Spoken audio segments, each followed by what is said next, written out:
Hey y'all, how are you doing? I hope you're doing fantastic. I am well. So I've been sitting around just going through my memory book of, my log of memories. And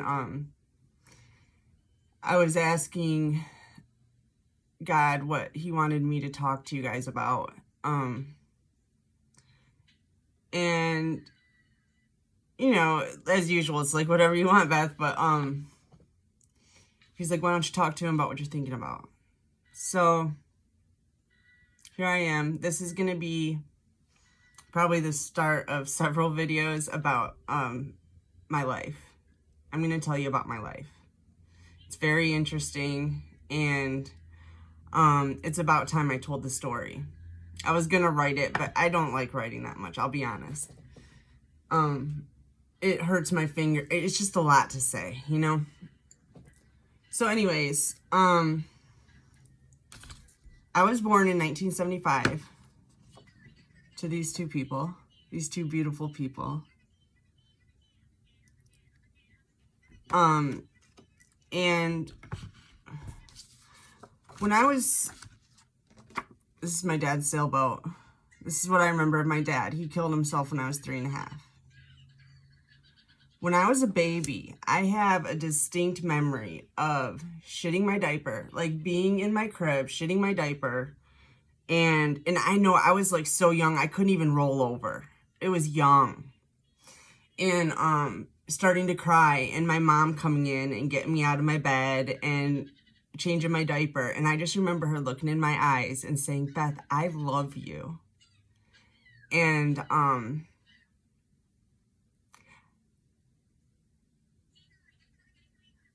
that's the only time I remember that. But anyways, then my dad killed himself. My mom went into deep depression, and she worked nights and was home during the day, and she slept during the day, and mostly just sat in her bedroom and cried. And I took care of her. I was a mess, like I had really long hair, but it was all matted and dreaded up. And I got my food from around the neighborhood. And it wasn't bad. It's sad to think about how it was, but it wasn't bad then. I was fine. I had lots of neighbors, and I was very independent. I guess I had to be. So it just wasn't that bad. But when I was 4.5, my mom, when I was 5, let's just put it straight. When I was 5, my mom remarried to my stepdad, who was a lawyer, with a very affluent family in my town. And it was before that even. I think my mom lost her soul before that even happened. I think it was the trauma of my dad killing himself. Because everyone told her to leave Midland. And she's like, no, because, of Dow Chemical, and that's where the money is. And she could find herself a rich husband and live happily ever after. And who would say that still had their soul? So that must have been the time that she lost it, was after my dad's death. I'm starting to relate, like, the trauma. A person goes through severe trauma, and then somehow the reptilians take them. I don't know if they die, but it has to do with trauma.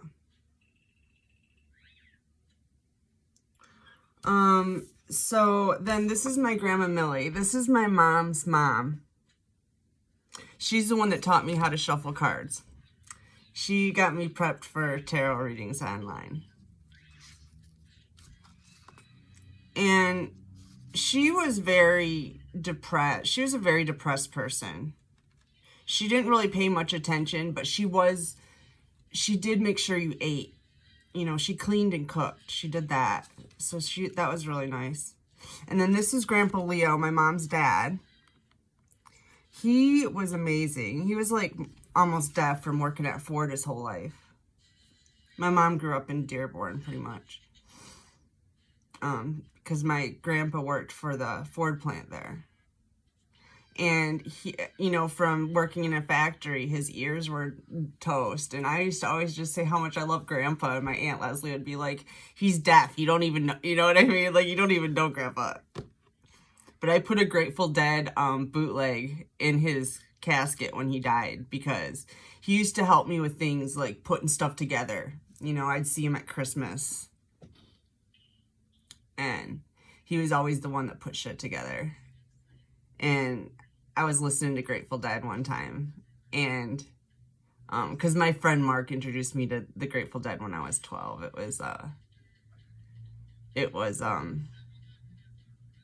It's been a long time. I've loved them. Honestly, the Grateful Dead helped raise me too, if you want to know the truth. Their songs are all about ascension. I didn't know it at the time, but they've been working on this for a long time. But anyways, this is my dad's dad, my Grandpa Hartwick. He worked at Dow. He got his high school diploma, and he came from a farming family up north. And he ended up getting a job at Dow in heating and cooling. And he worked for them his whole life and ended up really doing pretty well. As a matter of fact, when my dad's parents died, they gave me a little bit of money, which is the only reason I've made it this far with everything that's been going on. So, and my grandpa Hartwick, this one I just showed you, I'm pretty sure he was an earth angel too. And so is my dad. Okay, so that's enough of that. And then, so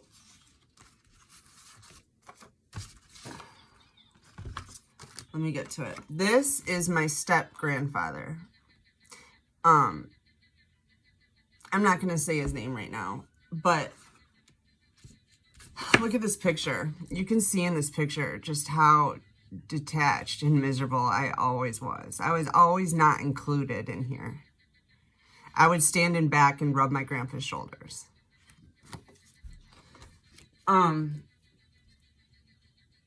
So I was very close to my grandpa, this one, my step-grandfather, and my step-grandmother.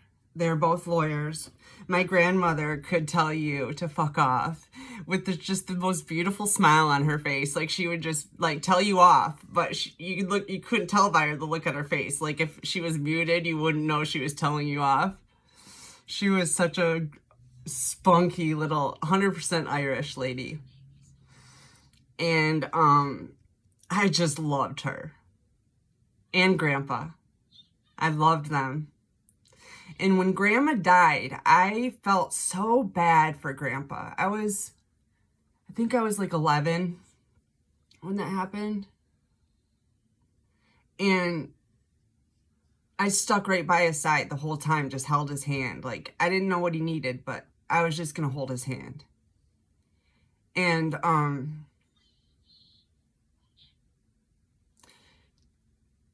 we had a bond. Look, this painting I did of him.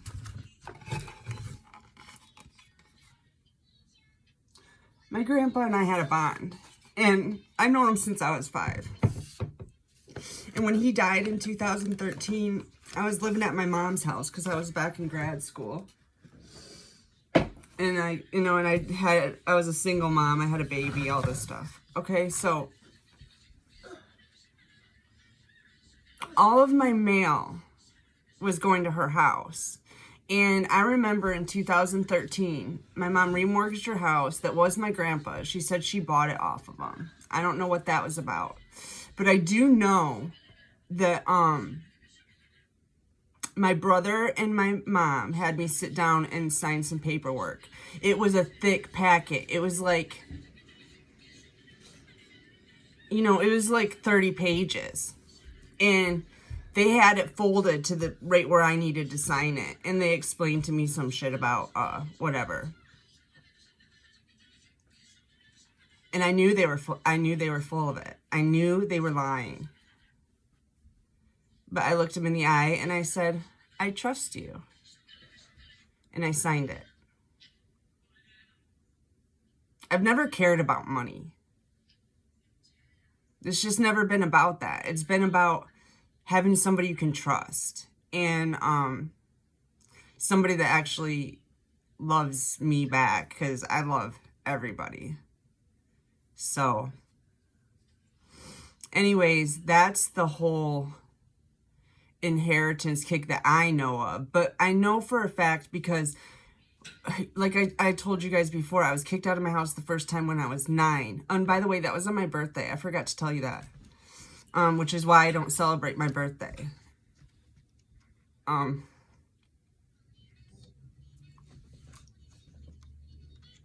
sidetracked.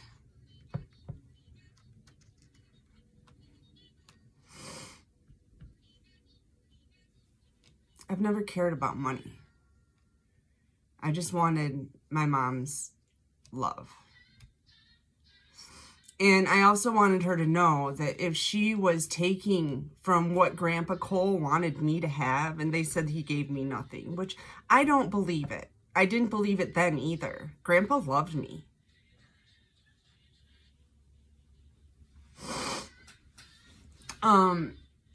I still wanted to be like, hey, you know, this is a foolish move. You're taking somebody that is looking you in the eye, trusting you, and betraying that trust. Mind you, it's her daughter. It's not just anybody. It's her daughter.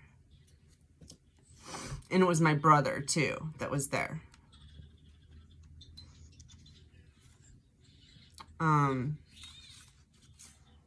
So, yeah, there's that. So then, I told you about my childhood pretty much. I lived with Mark a lot. I lived on in a lot of people's houses, apartments, sleeping on floors and couches. Until I met Steve when I was 17. And I thought he was the bee's knees. I just loved him so much, and he was so good to me. He's the other angel I told you about.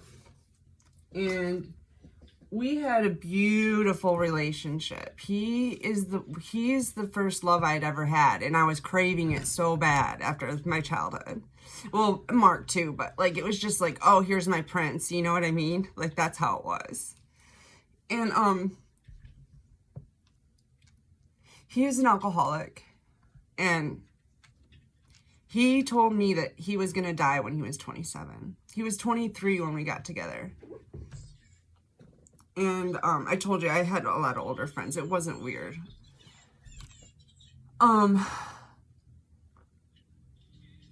We were together 7 years before he died from liver failure. And he's still with me to this day. He's shown me in so many occasions. Like, I guess I'll tell you a good story about the day he died. I got him home from the hospital because, okay, here was the deal. I wasn't allowed to call 911 when he was dying. But when he started bleeding from every orifice, I called 911.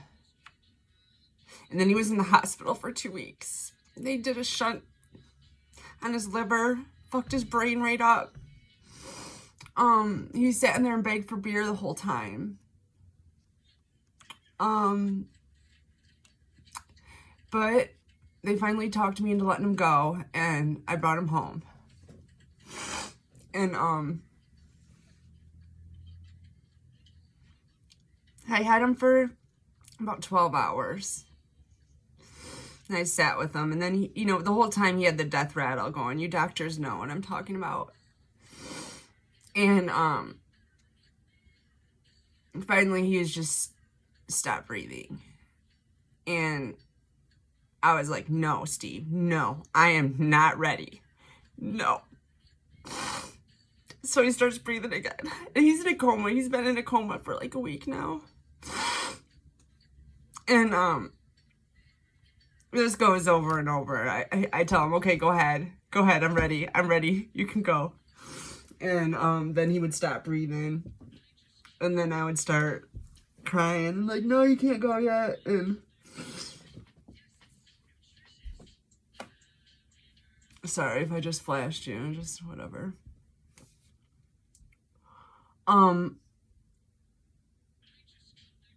So then the cops came, and since there was blood everywhere, because when your liver goes, your blood vessels rupture.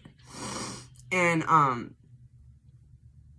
there's blood everywhere, and they're thinking it's a murder scene. And they got me like, oh man, were they freaking out? And it was kind of funny in a way. I'm like, no, he just died of liver failure. I just brought him back from the hospital. And when I finally, and I was flipping out. And honestly, I'm not the kind of person to go into hysterics. I just start like, I mean, you've seen me, how I am when I get upset. I'll go from upset to happy. It's no big deal. I'll cycle through it. I'll work it out. So that's what I was doing while they were there, and I was playing Crosby, Stills, and Nash, Helplessly Hoping. And the tape player just kept, and I'm just crying because that was our song. That was our fucking song. And I'm just crying. And the tape player pops up, and I'm like, push it back down, and it pops up. And like, it never did this. Finally, and the cops are all like, there's like 6 cops in my little house, it's like full of cops. And finally I was like, God damn it, Steve, I want to listen to this fucking song. I need it. Let me fucking play it. And I pushed the play again, and it played through. Yeah, and he's been here ever since. I felt him more that day than I had for the past week. He'd been in a coma. It was like he was gone. And then once he died, he was back again. So, there's that. That sent me into a spiral, though. I decided, I was dancing at the time because I had to support his beer habit and cigarettes. He smoked 4 packs a day. Was too much of an alcoholic to work. He was too shaky and all that stuff. So, and I loved him. I didn't care. So I just danced.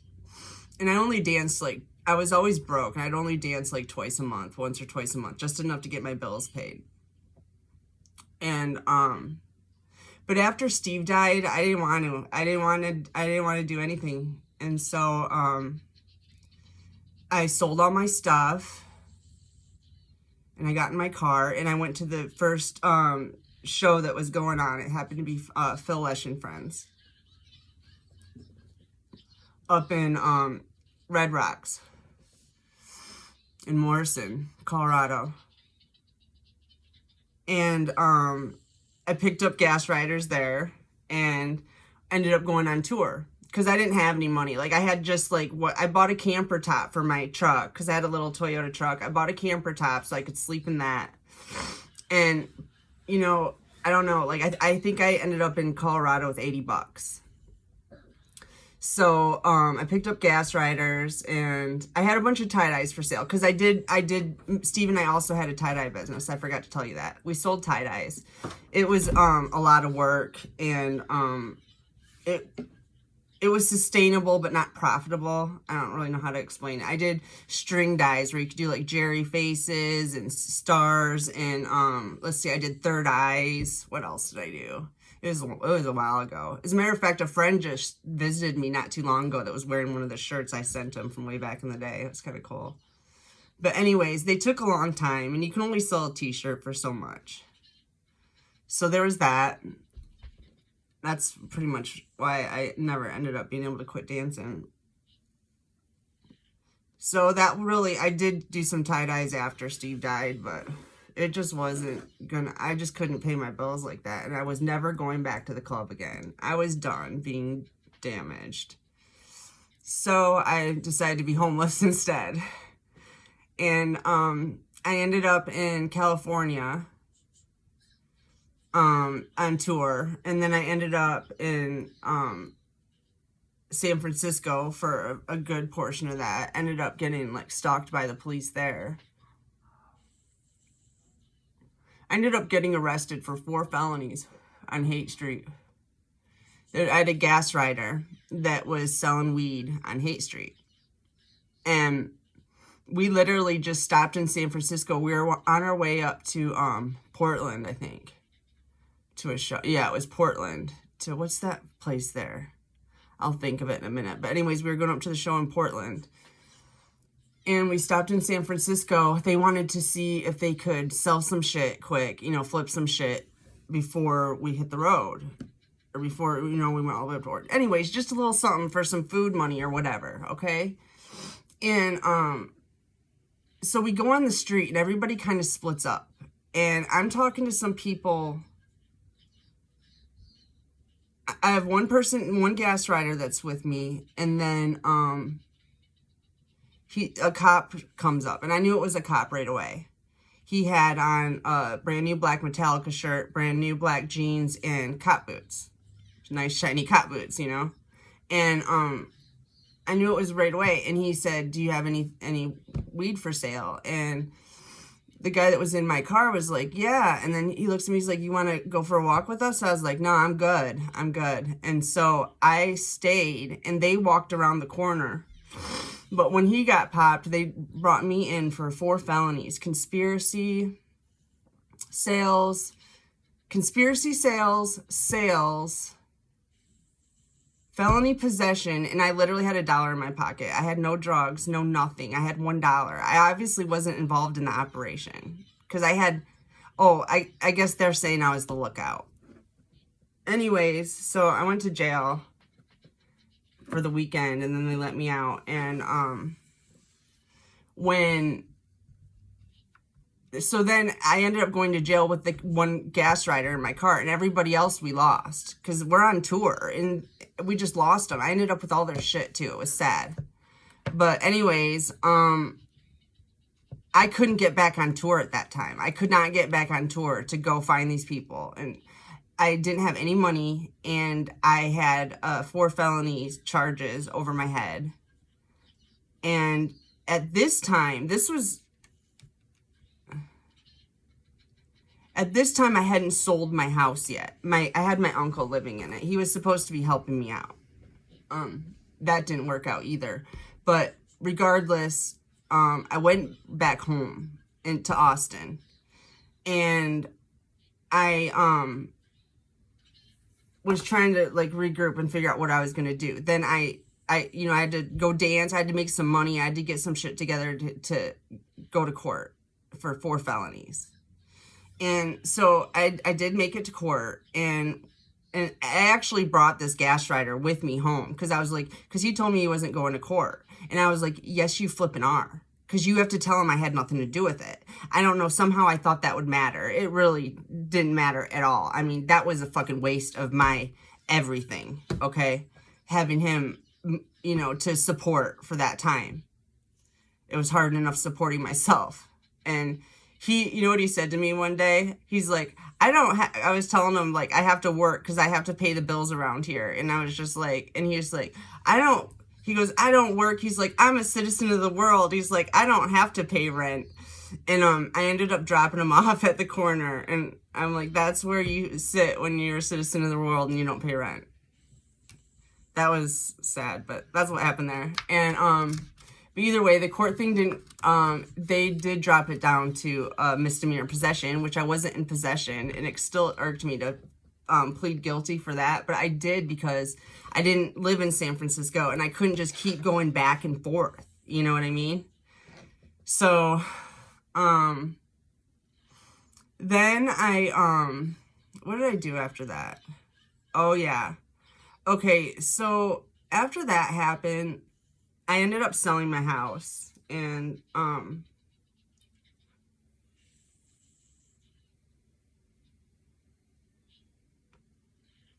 ended up selling my house and going back to California to be homeless in my car. And I got involved with 2 very abusive men. Well, not at the same time, but one, and that lasted for a couple years. And then when he was in jail, I left him because he was supposed to kill me and all that if I left him. You know how they get. And so I was scared. I left him while he was in jail, and I went, hi, baby.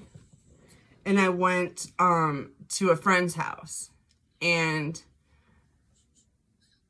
this friend we ended up getting together. Like, we ended up getting closer than just friends during this time. And he ended up being more abusive than the first one. And I'll tell you why, because, and by the way, I don't hit back. I don't fight. I just never have been, I can't hurt people. Like, not even in my dreams can I punch somebody. I can't punch people. It's not in my power. I wasn't granted that power. So it's really hard for me to defend myself. And this guy was a semi-professional kickboxer at one time. And he would kick me from one end of the room to the other. And, like, threaten to rape me and just gross stuff. But when I was with him, things got really bad because he had a cocaine problem. And he shot it. And I didn't like cocaine. So at first it wasn't a problem because he would always ask me if I wanted some. And I'm like, nah, I don't like cocaine. I'd tried it before, but I didn't like it. And so he'd always say, well, you'd love it if you shot it.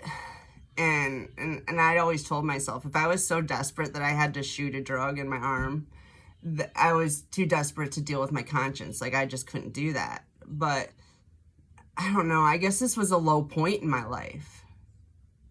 I don't know what happened. But one day I did it.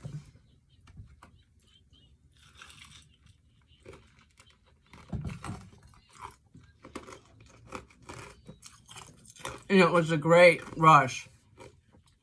But it was a really terrible buzz, just like it was before. But that first initial rush was so great that it got me. I mean, it got me. And then we'd have to use heroin to come down off of it.